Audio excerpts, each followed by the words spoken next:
Here we go. Here we go again. We're going Through the same thing. Here we go again. Here we go. Here we go again. Don't wanna play the same game. And not again, I don't wanna go through it. Climb the mountain. What mountain? Swim the sea. What sea? See what I mean? No. I don't know, but I don't wanna get too Here deep. we go again, bridge. Oh no. Oh no. Oh no. Oh, Here we go again, no. baby. Oh no. Oh, Here we no. go. Oh no. Here we go again. Here we go again. Here we go. Here we go again. We're going through the same thing. Here we go again. Here we go. Here we go again. Don't wanna play the same game. But not again, I don't wanna go through it. Here Bang, we bang. go. Bang, bang. We gotta get to the episode. Here we go again. Yo, what's going on, y'all? It's your boy Marquis. And this is your one and your favorite Taylor. And for our newest listeners, welcome. For everybody else, welcome back to the You Stuck With Me podcast. You stuck with me. Babe, how do you feel? I don't know how I feel right now. I know, because we're about to talk about it in this episode. Cause I feel conflicted. see, I get why you feel that way, but I'm going to be honest with you. Looking back on everything that happened, we're going to discuss in this episode, it was funny. Ooh, here we go. Here we go again. Don't wanna play the same game. I know you don't. So, y'all, we're get ready to dive into this episode. So, babe, you want to start it off? Tell it from your perspective. No. I'm just playing. Hopefully my story will help somebody, a young woman out there. Okay, y'all. So I'm gonna get a little personal this time around, cause we the You Stuck With Me podcast. We keep it real with y'all, right? Ain't that right, babe? Right. And we like to share our personal experiences with you. Ain't that right, babe? Right. So, as a woman, your body changes, right? And I had been experiencing some extra cramping. You're probably looking like, okay, where is this going? So, mind you, in previous episodes, me and Marquis have talked about family planning. Keep that in mind. So I had went to my gynecologist. I was telling her about some symptoms I was having, like excessive cramping in between my cycle and everything else, right? So I'm telling her this, and she has this look like, And, she started asking me different questions, like how regular is my cycle, and, any other symptoms like headaches, dizziness, whatever. I said, no, everything pretty much is okay. She's like, what do you use to treat the pain? And I told her I'm, over-the-counter stuff like ibuprofen or when it's really bad, or I'll just use Tylenol, right? Normal stuff, okay? So she was like, I know this is going to sound really weird, but it happens. She said that I am one of the few people who can feel their egg is ovulating. Dun dun dun. So I'm gonna tell you guys what I thought when the doctor first told her that. They're having this discussion, and I'm sitting there and I'm listening, seeing if there's any questions that I might have that. Which, by the way, I give you kudos for that, because you went in the room with me, you was attentive, you didn't get grossed out. Thank you, I appreciate it. Because I'm like, a lot of men wouldn't want to hear that. But I mean, as your husband, we're talking about family planning. It's important for me to know these things and recognize something. If I see something, then I can say something, right or wrong. Yeah, that's true. So she's sitting there talking with the doctor, and the nurse is also in there too. So she tells her that some women do have the capability of feeling when their ovaries are overing. Eggs are overing. For lack of better words. No, but seriously, and when she began to break down what it was and how it was happening. The first thing that came in my mouth, and this is literally what happened. When she said that, I was like, whoa. I looked at Marquis. I was like, do you hear this shit? So I'm like, whoa. And her, the doctor, and the nurse turned to look at me and started laughing. Because I never heard of some stuff like that before. Okay? First of all, going to a gynecologist sometimes could be an experience, okay? Because it's like a box of chocolates. You never know what you're going to get. Then you sit there and you see everything from the little swabs, and when you in the wait. First of all, let's talk about the waiting room, bro. How many times have we seen pregnant women? We had to have seen at least about 6 or 7 different I'm pregnant not sure women. what I see, but that ain't no sign to me. Have you ever stopped to see the signs? That was it. And I kid you not, y'all. While we were in the waiting room, we saw every time we saw a woman who was pregnant walk past us, we turned to look at each other like, bruh, you ready for that? No, but we took it as a sign when we saw the couple who saw the ultrasound. Oh yeah, they were. It was a lady and a man holding up about like 9, 10, maybe 11 different pictures of their ultrasound. So for anybody who's ever had a child before, or at least been with someone, or had an ultrasound at all, yeah, you get about 9, 10, 11 different pictures of the ultrasound. I'm not sure what I see. So we were like, oh, okay, that's like, oh, that's so sweet. And then we saw another couple who came out, just found out that they were pregnant. We were like, are we sure we're ready for this? We were looking at each other. Disclaimer, we are not pregnant.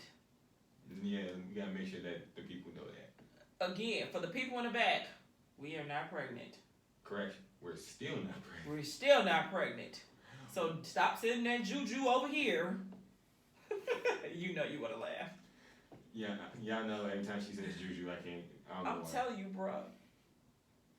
Look, at all our friends and family, they've been like, so when y'all gonna give us our nieces and nephews? When are we gonna give my grandbabies? When are you gonna give me my godbaby, my godson, my goddaughter? It's their fault. We literally field these questions every week. It's their fault that I go through this horrid pain, okay? They put that juju on me. But now they got my body saying, bitch, hurry up and have a kid.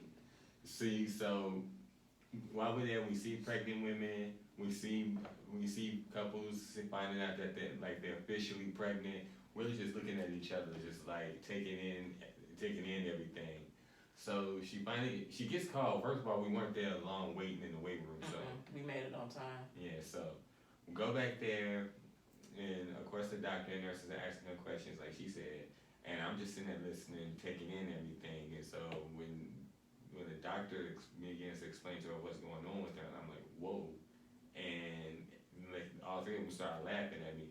So she begins to break down what exactly it is and what the symptoms and causes are and how to treat it. So you're better at pronouncing this name for me. Can you tell our listeners what's the name of? So the name of this is called Mittelschmerz.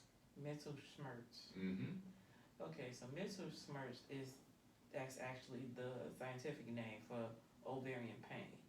Now, I'm not saying that some women won't experience the same type of pain I have. Now, let me describe the pain I have. It's more of a dull, cramping pain. So, for women, we kind of have an idea how our cycles go, right?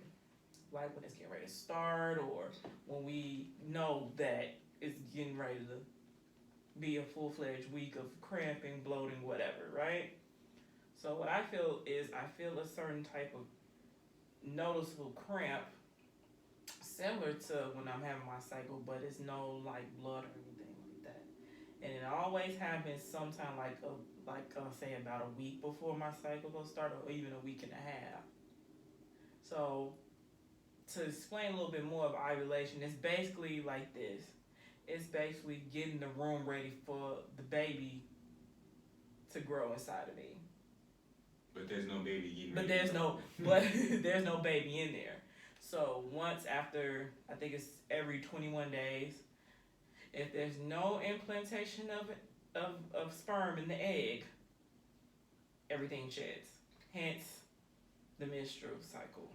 So to give you guys the more clinical definition, according to MountSinai.org, middle schmerz is just before ovulation, the growth of the follicle where the egg develops may stretch, is what you just said, the surface of the ovary. This can cause pain at the time of ovulation. Fluid or blood is released from the ruptured egg follicle. This may irritate the lining of the abdomen. Mm-hmm. Hence why I feel the little cramping in my stomach. So, do you want to go a little bit deeper into the type of symptoms that you had with mental schmerz? I can. So I'm gonna put this disclaimer on here. The purpose of this is to inform. So if you feel a little uneasy by what we're talking about, just leave right now. But I mean, and also on the flip side of that, you want to know if you just happen to have any of these symptoms, and you go to a doctor about it. At least from us, you've heard from someone who has actually gone through it, so you won't be so fearful. Because correct me if I'm wrong, babe. When you first started getting the symptoms, the first thing you thought was it was a what's it called? Because I honestly thought I had fibroids. Fibroids. Because the way my cycle always happens, I used to have irregular cycles, and then because I'm a heavy flower, and if you don't know what that means, I just have heavy flow of blood every time I start my cycle. So automatically I thought I had fibroids. But what triggered me was like the cramping in between, in the meantime, before my cycle started. Like this time here, it started kind of early, but I'm having these cramping and nothing's really, coming out. So as for discharge, yeah, I had discharge. I didn't have any blood. Sometimes, from what I talked to my OB, as I call her, she's like, yeah, sometimes it can be clear discharge. It could be, if it's like a little cloudy or something like that, that's fine. But you start to get concerned when there's a smell to it, or also when there's a blood to it as well. Now, depending on how much blood, that could be something else. Now, which in your case, we need to make sure that this is clear. In your case, there was no smell. There never was a smell. No, it never was a smell. Never was a smell or blood.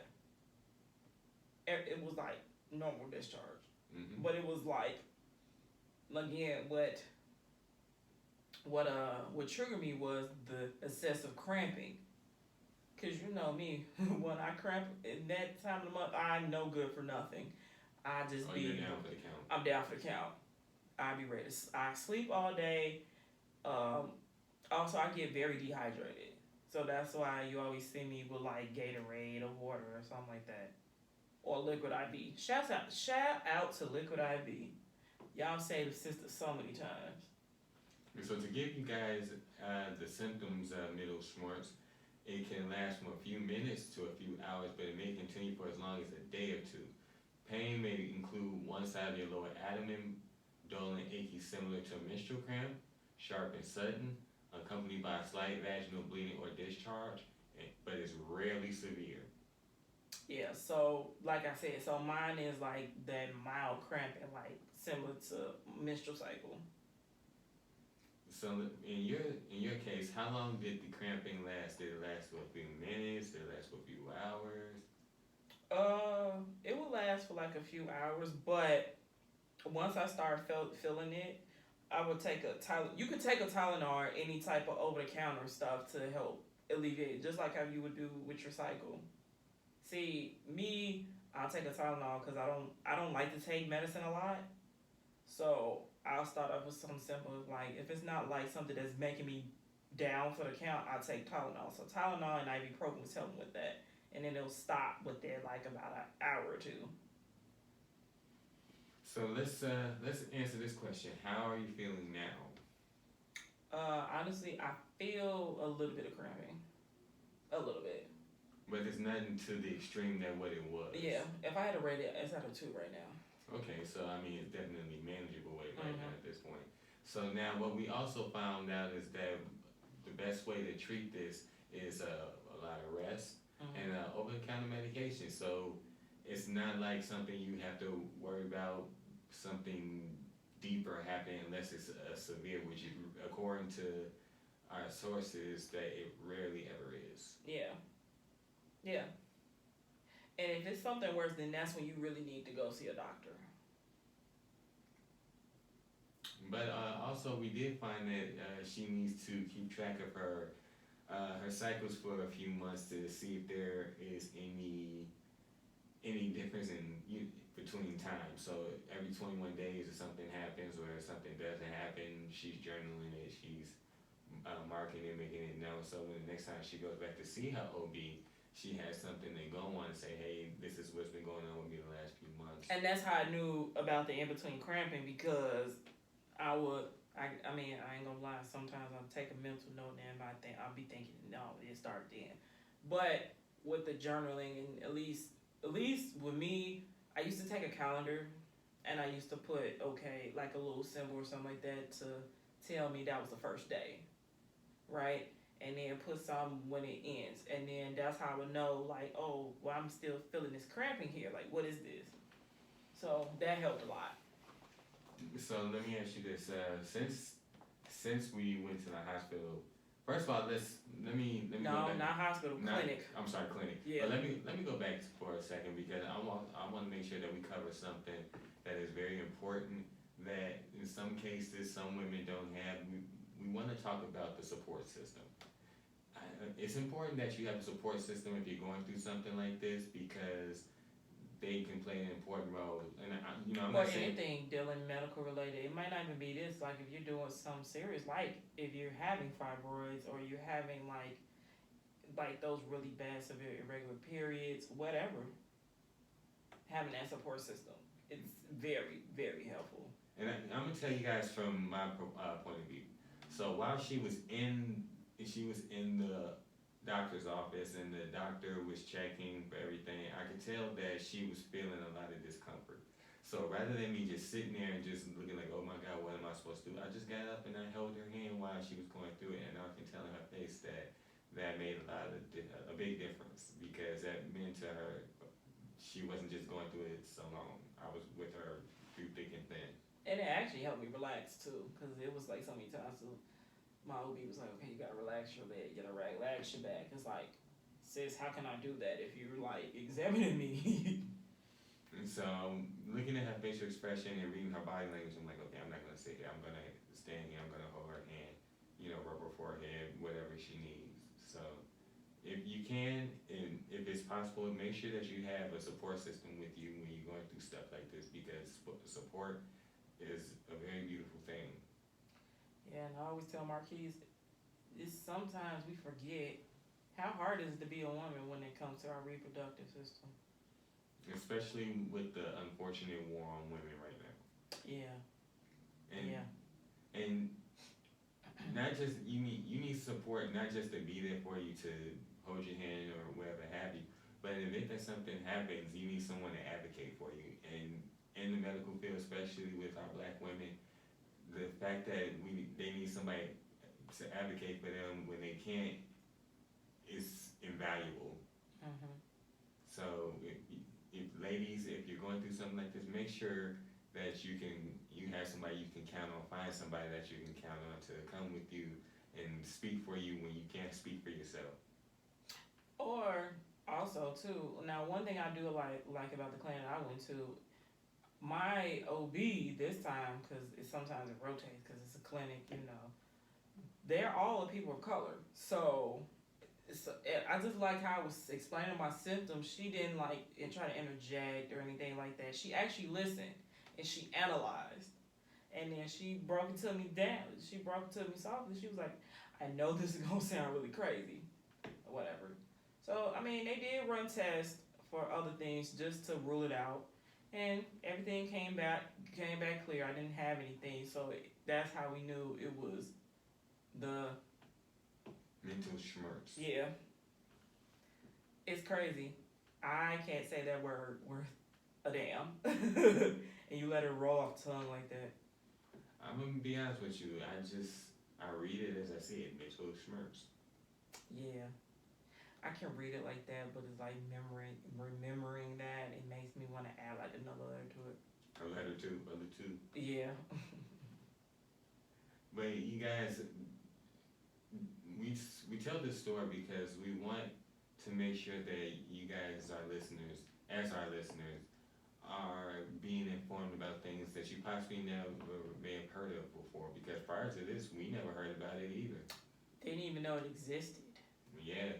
So, first of all, you make sure that if something is bothering you with your body that's not right, please go to the doctor.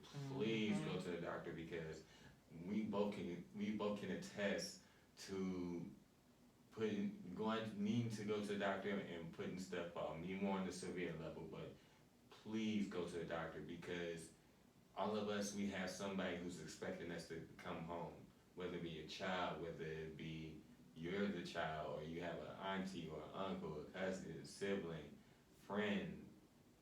Somebody's expecting you home that night. So make sure you please go to the doctor because they're here for a reason. And I know that's easier said than done because the history of medicine and the African American communities. Because we have been used as guinea pigs, unfortunately. But also too, it's kind of hard because we've been used as guinea pigs. But then also, we can't be walking around here sick. So. I am a big advocate for women's health. I do feel like sometimes women's health does get overlooked, but I find it interesting that it's under a microscope now, considering the fact that's what's going on with women, like society and different laws and Roe versus Wade, which we're not gonna get into that now because that's another episode for possibly next season. But it just feels good to I really appreciate you being there as a support and willing to be an advocate. And it was crazy too because we had just talked about this. We were just talking about how whenever we do get pregnant, how if I'm not in capacity to speak up for myself, that you would be there. And different questions or also going over my medical history. So if they ask a question like, oh, is she allergic to this? You'd be like, no, she's not allergic to this, but she's had a history of X, Y, and Z. So that helps a lot. You guys, first of all, you're a trooper because actually more than I'm gonna come back. I'm gonna go back to the trooper comment, but I want to express this as a man. You hear about what women go through at the doctor's office, and when you hear about it, you're like, you have one opinion about it or another, but when you actually see it in person, it gives you a whole different respect, and it gives you a whole different point of view. So I can never fix my mouth, and I never will fix my mouth to say that the role that a woman plays is not important. Because although that you're the carrier of life, you need to be in a specific space where you feel comfortable, where you are not stressed, where you are just able to breathe, and I can just simply ask you, what do you need? Tell me what you want. You can just simply say it, and you won't have to worry. And I think that all women deserve that. It's funny that you say that because one thing that stuck out to me. Shout out to the Dead Ass Podcast. Y'all know how much we love y'all. Y'all do. But it reminds me of something DeVal pointed out.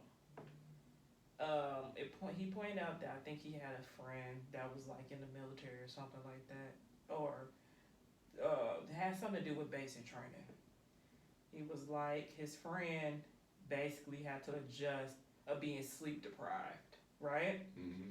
And what stuck out to me with that was he pointed out it takes this amount of time and effort for a military to learn how to, basically have their head on a swivel and work through sleep deprivation. But when it comes to women, having a baby and stuff like that, there's no basic instruction. Or we just, as society, society expects women to be able to work through sleep deprivation when having a kid. Yeah. Like, it's mind blowing when you sit there and think about it. Yeah. So just imagine women out there who don't have kids and they still dealing with like issues with fibroids or anything internally going on and they can't sleep. Yeah. And I think it did affect your sleep a little. Yeah, it affected my sleep. Yeah. That's why I couldn't sleep well. Yeah, I'm just glad that you're doing way better, man. Way better. And so, on that note, we're gonna wrap up this episode. Beautiful, you want to tell them where they can find us? You can find us on Facebook at the You Stuck With Me podcast page. You can find us on our YouTube channel, You Stuck With Me podcast. Babe, you want to tell them how they can reach out to us? You guys can reach out to us on our Facebook page. You guys can send us an email at youstuckwithme@gmail.com. That is youstuckwitme@gmail.com. And you can also reach us on our IG page. That is youstuckwithme_podcast. Again, youstuckwitme_podcast. You can reach me on the app formerly known as Twitter and IG. Name is mine1 M1NE_1. That is M1NE_1. You guys can reach out to us on YouTube as well. Leave a comment. Make sure you subscribe and follow. Beautiful. Where can they find you? You can find me on IG and the app formerly known as Twitter under Queen Points. That's PO1NTZ.